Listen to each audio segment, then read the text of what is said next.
Hello, everyone. Welcome to the Global Goddess Fest, where men and women are tuning in from around the world to receive education, connect with global leaders, and gain inspiration on creating the life of their dreams.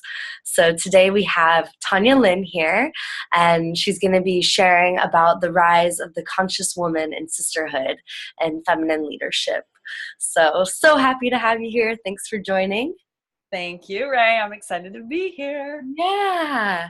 And so those that are viewing, to give you a little bit more information about Tanya, she is the founder of Sistership Circle, which is a worldwide sisterhood movement empowering women to step into their true beauty, brilliance, and boldness as feminine leaders.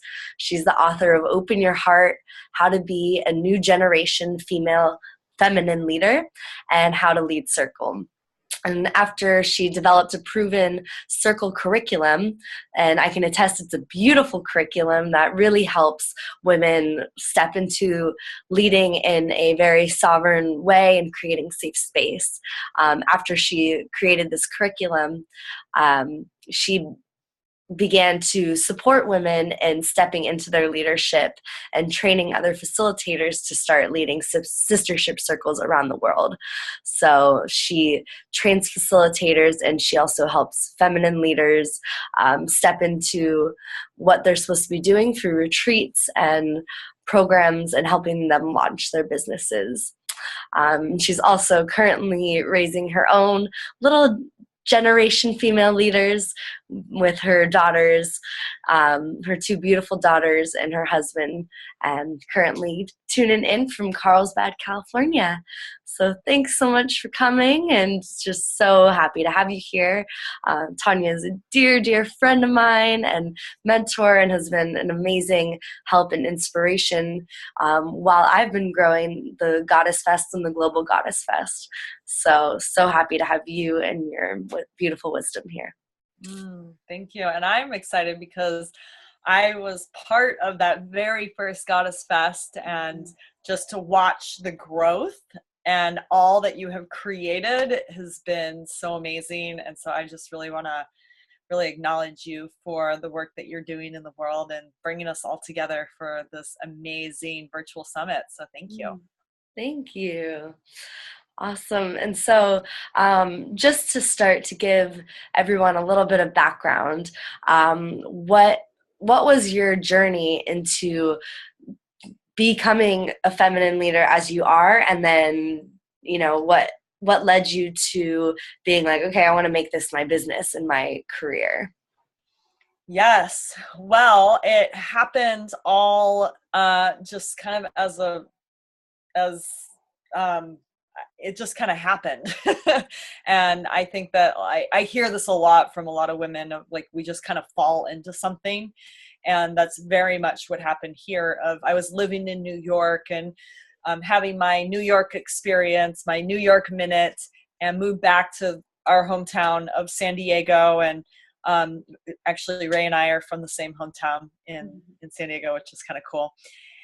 And I moved back, and I selfishly was like, you know what? I need to create like a circle. I need to create these events for myself to meet like-minded women after I've been gone from San Diego for 10 years. And so I started putting on these events, and they continue to morph and change. And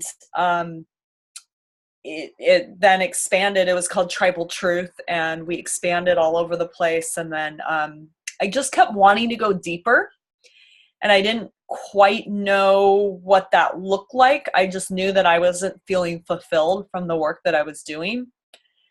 And then there was a very special defining moment when a woman from a retreat of mine, we had lunch, and she asked me the question, do you want to become a mother?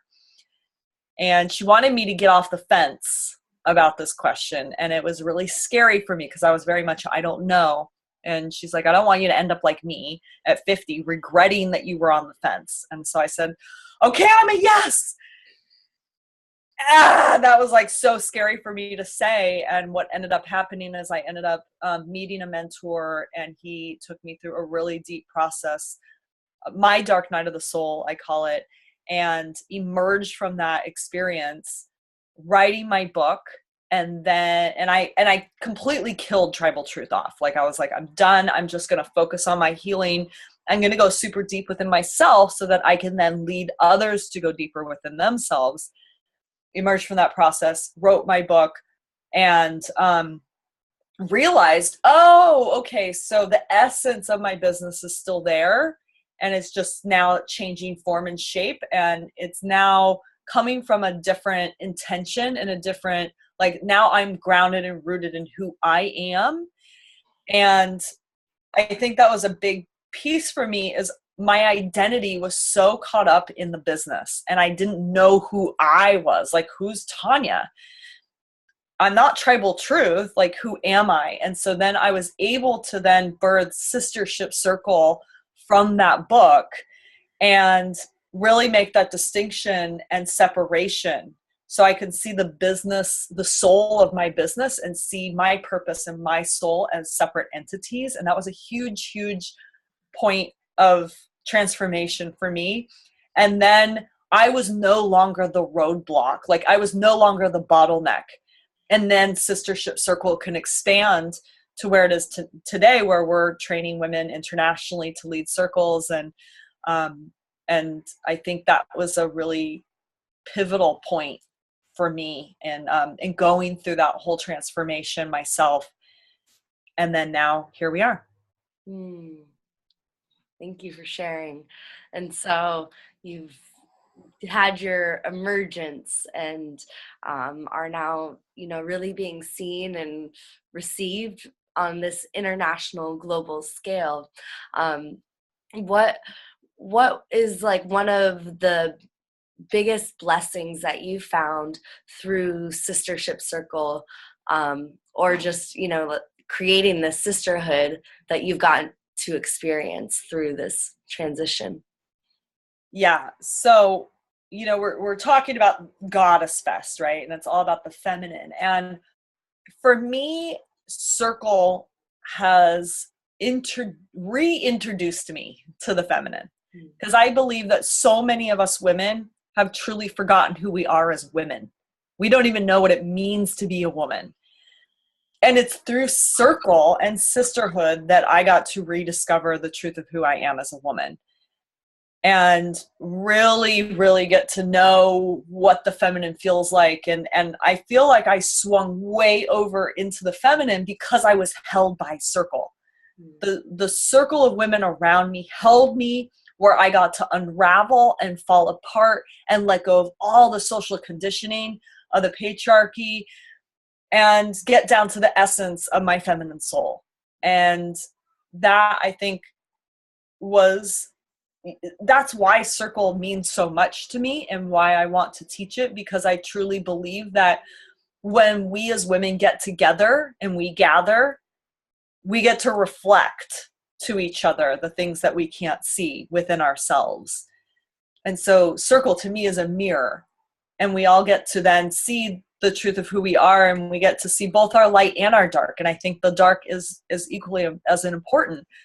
But then we get to like build this confidence in ourselves and feel like it's safe to let go, and it's safe to have our needs be met, and it's safe to share what's vulnerable for us and share all those parts of ourselves that we've locked down. I mean, women have literally locked themselves down and lost their voice, and it's like, this is how we reemerge. It's not just as individuals, it's really truly as a collective.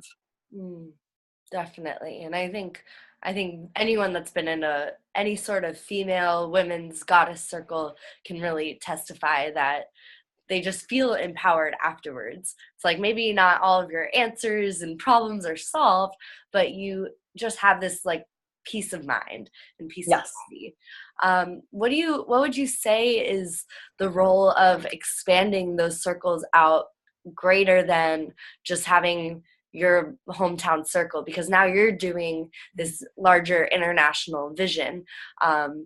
Why do you think that's important to kind of expand in that way, instead of like, oh, well, if we have our own circles, then we'll be fine?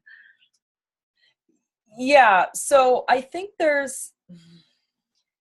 like I know my purpose on the planet is to empower and inspire the feminine leadership in other women. Mhm.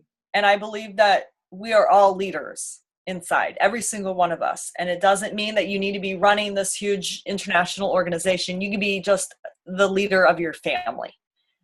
And leadership to me is when we really take our power back and stand in our power, and we lead by example. And so I think that, and I'm like, wait, what was your original question here? Yeah, I Because guess I'm it's going down this. yeah, like what are the differences between having Oh, doing it. and like the benefits of Well, yeah. having, Yep. yeah. Yeah. So for me, it's like, I see this as we're not all separate entities as women. And that is old paradigm, is like, we're going to go have our little tribe over here and you're going to go have your tribe over here. And we just create more separation. This is actually, I think, the problem with tribe today is that we think we find our people and then we become exclusive versus inclusive. So for me, of going out there and expanding and let's create circles all over the world, but not only let's all go create our own separate circles, but let's look at how we can collaborate and what's the larger circle. And so that's kind of how I see Sistership Circle is all these women are leading their circles all over the globe, but it's the meeting point where we all get to come and connect and to weave our webs together. And I think that's an important piece if we're talking about oneness and unity and having the world work together, and to no longer see ourselves as separate nations and fighting over resources and going to war. We really need to see that we are one circle.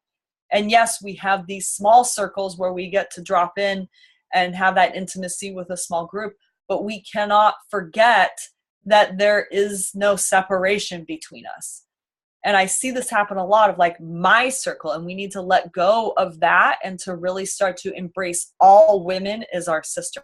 Doesn't mean you need to like every woman, doesn't mean you need to hang out with every woman, but to see every woman as your sister. Like we are literally creating a global sisterhood. And so I see that, like, you know, here's women who are really drawn towards Goddess Fest and the goddess circles that you're putting on, right? And so they're resonating because there's medicine that you hold, and that the women who are gravitating are all giving each other medicine, right? But that there's really no competition with Sistership Circle. And this is a really, really big distinction that we all need to get. And so there might be a time when there's, you know, a cross-pollination happening, and we don't have to look at it, well, I only belong to the Goddess Fest tribe. Well, what if we just all belong to each other? Right? And so, and it's just to understand that I'm being gravitated towards this circle because there's medicine for me here, and I'm still remaining open and expansive to other women who are in other places and in other circles. I think that's such an important part to bring up, is that competitive conditioning that we have. And I almost said right there, the competitive nature, but that isn't actually, I don't think that's our nature. It's actually just is how we've been programmed, and it can go so intimate to our competitive nature with ourselves versus our competitive nature with our best friend or our blood sister. And you know, I think the circles, that's like a beautiful way to look at it on this like macro level, is the competition that we might be feeling in between the different circles and women's groups that are happening, because they are exploding. And so, you know, the importance of collaboration and unity, really. Yeah. Yeah. Is there like some tools, you know, that you could share through maybe your personal life or journey with how you've been able to get past some of those competitive jealousy tendencies, and maybe as a leader as well, like from a personal standpoint, and then also from someone that's holding the space, maybe witnessing to women? Well, I actually have experience of myself. So I've gone into partnership twice with two different women. And the second time I went into partnership, we just thought it was a match made in heaven. Like Oh my God, just so complimentary. Both very powerful leaders. And we're like, let's show the world how two queens can collaborate. And then we split. And there was so much feeling of, God, just so much competition that came up from both sides of like, wait, that's my stuff, and that's my stuff. And you know, and it was like, we took our space and we realized that each of us, we can, instead of looking at competition, we can celebrate our own medicine. And while it looked on the surface like we were doing the same thing, by us separating out, we were actually able to see that each of us had a unique essence and a unique brilliance and a unique medicine, and that in fact we weren't doing the same thing. That was such a powerful lesson for me around really letting go of competition. And I can see what her strengths are and what she gives women that I don't. And I can still see how, wow, I can actually refer women over to her because she has a different medicine that people might need. And I think that this is the number one tool around like letting go of this competitive mindset of, to start to celebrate ourselves and to see what our unique essence and our medicine and like what our strengths are and what we bring to the world. And whenever you're looking at a woman who you're jealous of or in competition or comparing yourself to really look at and to celebrate what she does differently than you. And today, and we took space, and there was a point where I was like, I might lose this woman as a friend. And I was super, super upset about that because our connection was so strong. And we took space for almost a year. It was almost a year. And then we came back together. And I would say it just made our relationship stronger by going through that process, because we really, truly focused on the celebration aspect. And we celebrated ourselves and one another instead of being in jealousy or being judgmental or competitive. So I would say focusing on that celebration piece. Yeah, that seems to always help any situation that's kind of taken a turn in a different direction than what you're used to, is to always just drop back into that gratitude place and acknowledgement. Mm-hmm. Definitely. And when you're leading Circle, and between the programs and circles that you've done, what have been some tools as a facilitator to help kind of smooth anything over, you know, not like shove it under the rug, but smooth things over when jealousy or competition arises? How have you been able to deal with it? And we've definitely had women get into fights or have breakups and friendships get dissolved in Circle. And there's definitely been some kind of hairy situations. I think one of the number one thing is to bring the issue to the circle.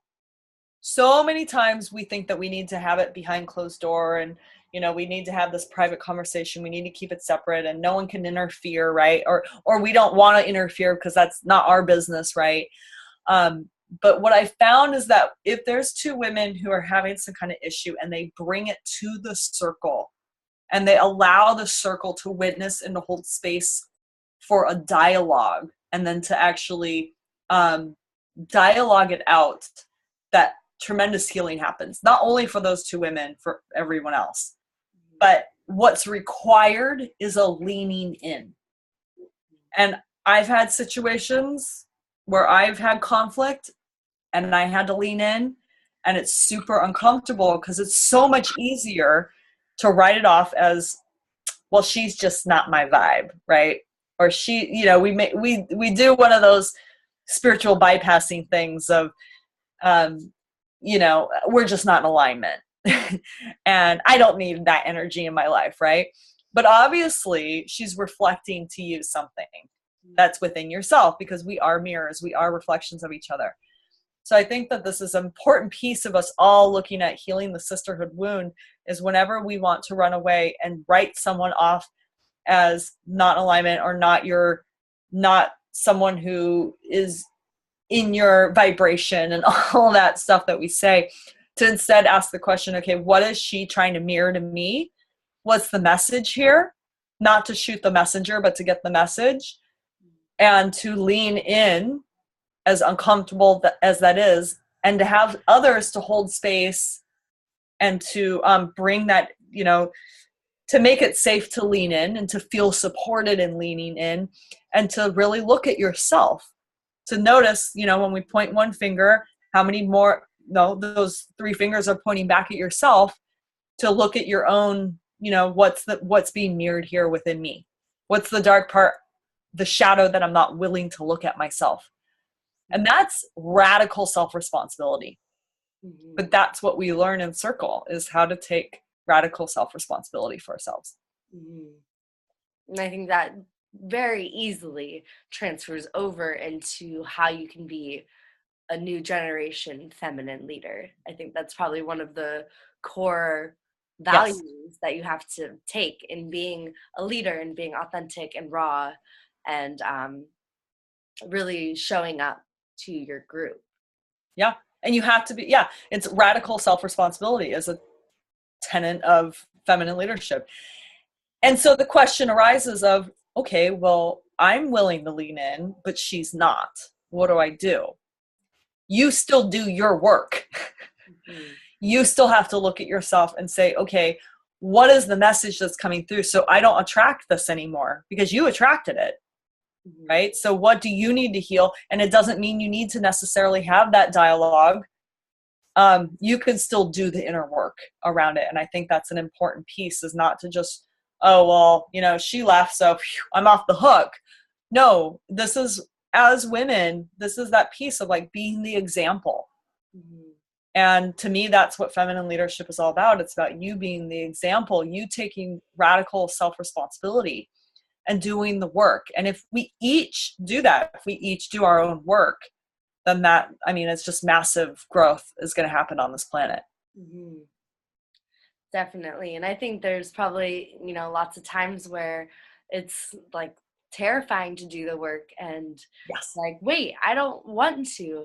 And so then you have the sisterhood and accountability to kind of push you forward in maybe agreements that have already been made, to say, well, you've already promised, you made a commitment to yourself and to us that you were going to be in this work. So, and one thing that you've always said that I really love is like, what is your back door? Yes. And, how are you going to try and get out of this? What's going to be the easy way for you to peace out? Yeah. And that's, and also to have compassion for ourselves, because that's what we were taught.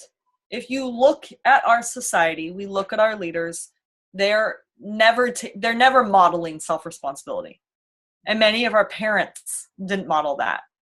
And so we're always looking for the shortcut or getting off the hook. It's just embedded in our culture and in our psyche. And so it's really, truly, this is why feminine leadership is so important, and why there's like the rise of the divine feminine. And it's together we rise. It's not as individuals, it's together. It's because it's like we need to lead the way and pave a new pathway as women by stepping into being the spiritual adults, being the bigger person, and taking self-responsibility, versus the blame shame game that goes on, that we see modeled in corporation leadership, in political leadership. That's all we see, is people trying to get off and not be held responsible or accountable. So being responsible and accountable is so much about what feminine leadership is all about. And we have to stand and be the example for a new world, because otherwise the problems continue, right? Because everyone's pointing at someone else. Oh, it's their fault. Israel and Palestine, what are they doing? Oh, it's their fault. They need to apologize first, right? What would it look like if both leaned in and looked at where they can be responsible? I mean, we just see this all over the map of, corporations not wanting to take responsibility for their actions. I mean, it's a disease. It's rampant. And so that's our job as women, to step into our feminine leadership and start modeling what that looks like to be 100% responsible and accountable for our actions. Mm-hmm. And like, as you're leading different groups, what are some ways that you like really get the group to lean in? Because I know, through my experience and through others' experiences, sometimes you have a group and everyone's like tiptoeing around. They're like, I showed up, I'm here. Here's my snack I brought. My problem is I don't have time to do my laundry. And, like staying on the surface. How do you really encourage your group to lean in as a leader? Yep. So the first thing is the container. And the container really consists of the agreements. And so whenever I've noticed that the group gets wishy-washy or wobbly, or, I notice things are kind of off, I look at the agreements and what's out, because that's the integrity of the group, is the agreements. So that's the first thing to look at, is really having solid agreements up front and continuing to presence those, right? And that creates safety, and that allows everyone to drop in and be held, right? The other thing is that whenever I'm in a group where something feels off, I need to call it out, and I need to look at where I'm responsible and where the group is a mirror of me as the leader. And that's the toughest work. Mm-hmm. I learned this beautiful distinction at Landmark Education called declaring a breakdown. And that's exactly what you're referring to. And that's one of the most important pieces here, is that if you're noticing that everyone's hanging out at the surface, something's going on, and you have your agreements in place, then you have to call a breakdown. Call it as it is. There's an elephant in the room. Something's not working. Let's talk about it. And it's hard because now you're bringing up a conversation that we probably don't want to have. And there's probably all kinds of withholds in the space, but they all need to be aired out. And you have to like literally lift up the rug and see what's been swept underneath and deal with it. Mm-hmm. And so that's the thing, like having that container and having those agreements, and then doing the housekeeping and cleaning up whatever has been swept under the rug, I think is really important. Mm-hmm. Does that answer? Yeah, definitely. Yeah. And I think that, the withhold tool is so important and is huge. What would you say is some of the harder challenges that you've had with the withhold tool? And so to clarify, and this is a plug for my book. So my book, Open Your Heart, How to Be a New Generation Feminine Leader, right up here on my bookshelf. So the withhold tool is actually in here, and we use it in our circles. I think it's in chapter 10. And so basically it's actually creating structure for women to be able to share whatever they're withholding, whatever they're not saying, to have a safe way and a structure in which to deliver whatever that communication is that they're not sharing. And to create safety around it. So that's what a withhold is. And then the question about the withhold was, sorry. So what are some of the challenges that come up? Oh, because we have this tool, but now, Yeah. So as the facilitator, the challenge becomes that it feels uncomfortable to go there, right? Because the last thing that we want, and the reason we don't want to share what we're withholding, is because we don't want to hurt someone's feelings. We don't think it's important. It doesn't matter. Oh, I could just get over it, right? So there's a million reasons why we don't want to share whatever we're holding in. And so that's the first thing, is as the facilitator, you have to be willing to go there and have the difficult conversation. And what I found for the most part is that we really truly want to be nice to each other. And women tend to err on the side of being nice. So if anything, when people actually use the tool and share a withhold, they're trying to be as considerate as possible. Rarely, maybe 1 in 100 times, have I seen someone angry and, just lash out. It just doesn't really happen because we're really not wanting to hurt each other. So just simply being willing to have the difficult conversation. And I think facilitators are afraid of having that difficult conversation because they're afraid they can't handle it. And so the thing to do with that is there is nothing to do. There's nothing you need to fix. There's nothing really other than to just hold space.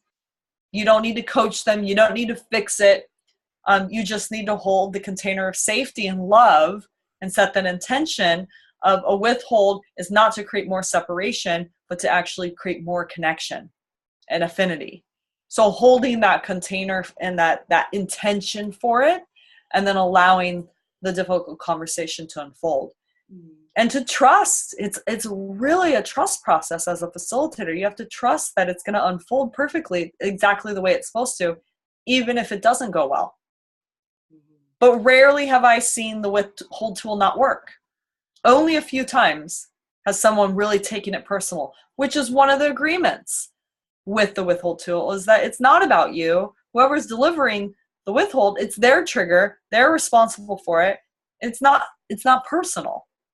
So you have to remind people of that. And then they get it, and then we actually hear when someone's delivering this, oh, wow, that's her stuff.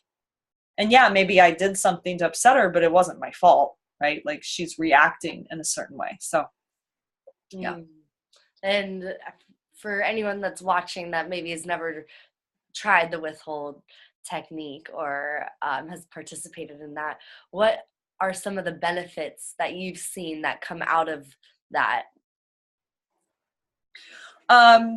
Just a deeper understanding of each other, a respect, a love, affinity, a deeper connection, because it's vulnerable. And whenever we're vulnerable with each other, we actually get to see the humanity within us. So I've always found that it helps to clear the space. It helps to create a healthy circle. Because as soon as we have withholds in the space, then we're damaging the health of the circle. And there's just all kinds of swirly judgments going on and everything else. So just by clearing them out and speaking them and letting them go, the circle is balanced and healthy, and there's well-being of the circle. Do you have any other tools or tricks for keeping a healthy circle? Yes, acknowledgement. So withhold whenever things aren't going well, and then to really make sure that we're acknowledging each other and celebrating each other. And, we all love to receive words of affirmation, right? It's one of the love languages. But to have someone share with you what they appreciate about you just creates connection and has us feel safe and has us feel like a sense of belonging and love. And so I think, that's one of the things that we do and teach in the How to Lead Circle program is having appreciation and acknowledgements, using the appreciation train or acknowledgement train of going around and having everyone share an acknowledgement with one another. And it's really powerful every time we do that. Awesome. Were there any other healthy circle tips? Healthy circle tips.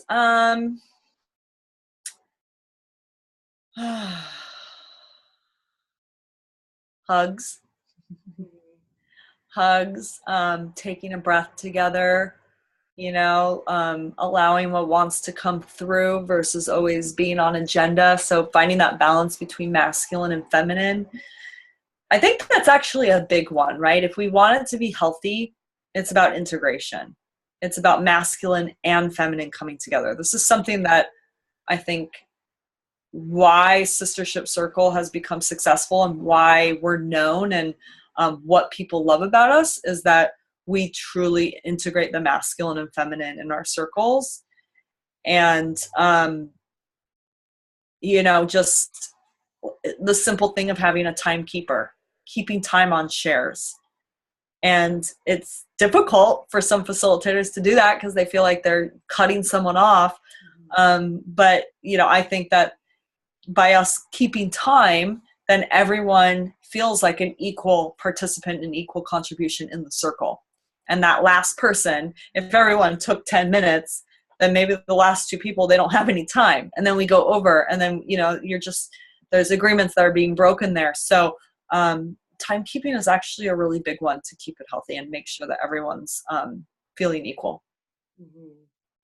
Yeah, I think that's definitely important. And I'm glad you brought up, balancing out the masculine and feminine.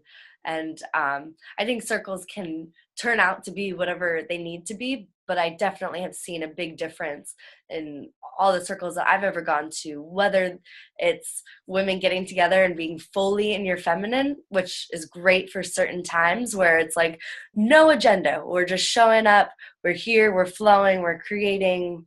We're crying, we're laughing, all of it, versus just the structured format that you can bring and then allowing the fluidity to come in. And I think for having a circle that is consistent and that moves through our everyday lives and can be beneficial and like integrating into our everyday lives, I think having that balance is super important.